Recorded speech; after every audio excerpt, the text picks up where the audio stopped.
గురుగారు నమస్కారం. శ్రీమాత్రే నమః. అక్టోబర్ మాసంలో మేషరాశికి ఎలా ఉండబోతుంది? ఫస్ట్ ఆఫ్ ఆల్ ఈ లగ్నాధిపతి ఎవరైతే కుజుడు ఉన్నాడో 20వ తేదీ నుంచి నీచ పొందుతున్నాడు అక్టోబర్ మాసంలో 28th నుంచి.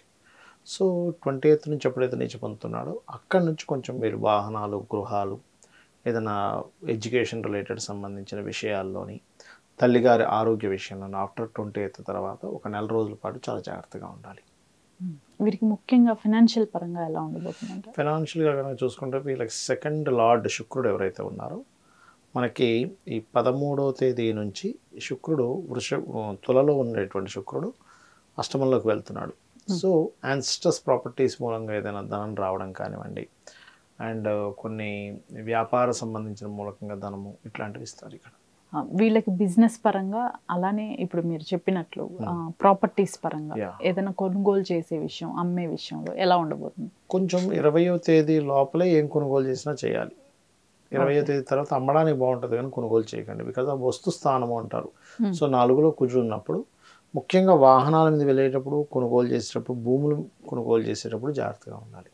ఓకే, బిజినెస్ పరంగా ఎలా ఉంది సార్? బిజినెస్ పరంగా చూసుకుంటే ఇప్పుడు ఈ బుధుడు తులారాశిలోకి ఎంటర్ అవుతున్నాడు. ఎప్పటి నుంచి 10వ తేదీ నుంచి ఎంటర్ అవుతున్నాడు ఆల్మోస్ట్. సో బిజినెస్ పరంగా బాగుందని చెప్పుకోవాలి. అక్కడ కొంచెం శుభగ్రహ సంబంధాలు ఉన్నాయి కాబట్టి, శుభ రాశుల్లో ఉంటున్నాడు కాబట్టి బాగానే ఉంటుంది వీరికి. ఓకే, వీరికి ఎడ్యుకేషన్ ఫీల్డ్లో ఎలా ఉంటుంది సార్ స్టూడెంట్స్కి? ఎడ్యుకేషన్ మీకు స్టార్టింగ్లో చెప్పినట్టుగా 4వ స్థానంలో కుజుడు నీచపడుతున్నాడు కాబట్టి ఎడ్యుకేషన్ మూలంగా కొంత స్ట్రెస్ అనేది వీళ్ళకి ఉంటుంది ఆఫ్టర్ 28th తర్వాత. 20కి ముందేం కాదు కానీ 20వ తేదీ తర్వాత అలా ఉంటుంది. ఆరోగ్యపరంగా ఏమైనా జాగ్రత్తలు తీసుకోవాలంటారా? ఆరోగ్యపరంగా అంటే కొంచెం బ్యాక్ పెయిన్స్, కొంతమందికి చూడండి నడుము నొప్పి ఉంటాయి చూసారా, వెన్నుముక్క లాగడం. ఎందుకంటే కుజుడు వెన్నుముక్క కారకుడు. ఎవరి జన్మజాత చక్రంలో అయినా కుజుడు పాడయ్యాడు అంటే వెన్నుకు సంబంధించిన ప్రాబ్లమ్స్, బాడీ పెయిన్స్, రక్తహీనత వస్తూ ఉంటాయి. ఇవి ఆఫ్టర్ 28th తర్వాత ఒక నెల 15 రోజుల పాటు చాలా కేర్గా ఉండాలి మేషం వారు. వీరికి ముఖ్యంగా మ్యారేజ్, అలానే పిల్లలకి సంబంధించిన విషయం ఎలా ఉంది? మ్యారేజ్ విషయంగా చూసుకున్నట్లయితే ఒకటి వీరికి రెండో వివాహం కోసం ప్రయత్నం చేసే వారికి ఈ నెల 10వ తేదీ తర్వాత నుంచి బాగుంది. అండ్ అలాగే బంధువర్గంలో వారు సంబంధాలు కుదిరే ఛాన్సెస్ 3-4 వారాలు ఎక్కువగా చూపిస్తుంది. సంతాన సంబంధించినటువంటి విషయాలు కాస్త 17వ తేదీ తర్వాత నుంచి చేసుకోవడం మంచిది. ఎందుకంటే 17వ తేదీ నుంచి కొంతవరకు గ్రహస్థితుల్లో ఇప్పుడు 5వ అధిపతి కేతువుతో ఉన్నదానికి 5వ అధిపతి తులలో వెళ్ళి నీచపడుతున్నాడు, కానీ ఇంతనే కేతువు నుంచి కొంచెం పక్క జరుగుతున్నాడు. తర్వాత కొంత నీచం కూడా ఉంది కాబట్టి సంతానం పొందే విషయంలో కొన్ని జాగ్రత్తలు తీసుకోవాలి.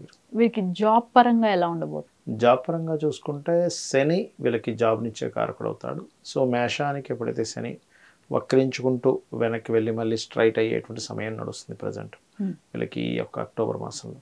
కాబట్టి కొంచెం శ్రమ ఎక్కువగా ఉంటుంది జాబ్లో. కాకపోతే జాబ్ ఒకటే కాకుండా వ్యాపారం కూడా చేయాలనే ఆలోచనలు కూడా పెరుగుతాయి వీరికి. ముఖ్యంగా ఈ రాశి వారు చేసుకోవాల్సిన పరిహారాలు, అలానే తీసుకోవాల్సిన జాగ్రత్తలు? సూర్య నమస్కారాలు చేసుకోవాలి, అదేవిధంగా గణపతి ఆరాధన చేసుకోవాలి ఈ మాసంలో వీరు. ఇవి కనుక చేసినట్లయితే బాగుంటాయి. చాలా మందికి కూడా ఈ రాశులు అనేది, పర్టికులర్గా ఈ రాశి అనేది తెలియదు. గోచారాలని అనుసరించి మిగతా వారు ఎటువంటివి చేయాల్సి వస్తుందంట? మీరు చాలా మంచి ప్రశ్న వేశారు ఇక్కడ. ఎందుకంటే కొంతమందికి రాశి, నక్షత్రము ఇవేవి తెలియదు, లగ్నం ఏం తెలియదు. అలాంటి వారు ఈ సమయంలో పర్టికులర్గా ఇప్పుడు మనకి 20వ తేదీ నుంచి కుజుడు మారుతున్నాడు.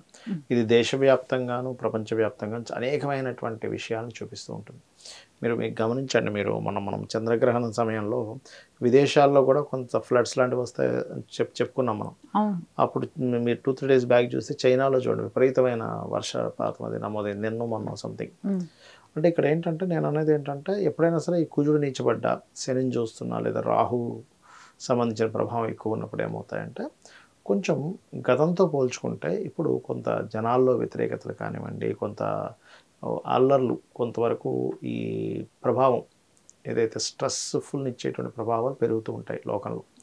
అందులో పర్టికులర్గా కుజుడు శనిని చూస్తున్నాడు కాబట్టి అందరూ జాగ్రత్త పడవలసిన విషయం ఏంటంటే కెరియర్ రిలేటెడ్ సంబంధించిన విషయాల్లో తొందరపాటు నిర్ణయాలు తీసుకోవద్దని చెప్తాను. ఎందుకు, శాటర్న్ మీద కుజుడు దృష్టి ఉంది ఇప్పుడు ప్రజెంట్, అందుకని అదొకటి మెయిన్.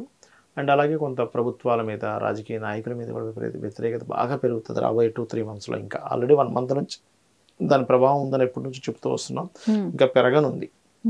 అలాగే కొంతమంది నాయకులకి మంచి పేరు కూడా వస్తుంది ఎప్పుడైనా సరే నీచభంగ రాజయోగంలో రవిని చూస్తున్నప్పుడు. రెండూ జరుగుతాయి సైమల్టేనియస్గా. వస్తే మంచి పేరు, లేదంటే రెండూ వస్తాయి. అంటే కొంతమందికి మంచి పేరు వస్తుంది, కొంతమంది మీద విపరీతమైన వ్యతిరేకత వస్తుంది. అంటే ఎక్స్ట్రీమ్గా వస్తాయి.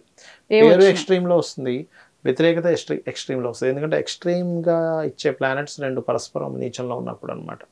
ఇది పర్టికులర్గా జరుగుతుంది. అయితే ఇక్కడ నేను చెప్పేది ఒకటే, సామాన్య ప్రజలు వాళ్ళకి డేట్ ఆఫ్ బర్త్ లేవు, టైం లేదు, ప్లేస్ లేదు అనుకునేటువంటి వారు ముఖ్యంగా గోశాలకు వెళ్ళి గోవులకి క్యారెట్లు, బెల్లము తినిపించండి. ఇది మెయిన్గా చూసుకోండి. నవగ్రహాల్లో కుజ శని గ్రహాల దగ్గర దీపారాధన చేయండి. ఏదేమైనప్పటికీ కూడా మనకి నవరాత్రులు కూడా వస్తున్నాయి. నెక్స్ట్ సూర్యగ్రహణం కూడా వస్తుంది. సో నేను అనేది ఏంటంటే సూర్యగ్రహణం రోజు అదే రోజు మనకి మహాలయ అమావాస్య కూడా ఉంది. మహాలయ అమావాస్య ఉన్నందుకు పితృదేవతలకి పిండ ప్రదానాలు, లేనట్లయితే తిలలు వదలడము, లేనట్లయితే స్వయం పాకం ఇవ్వడము చేయండి.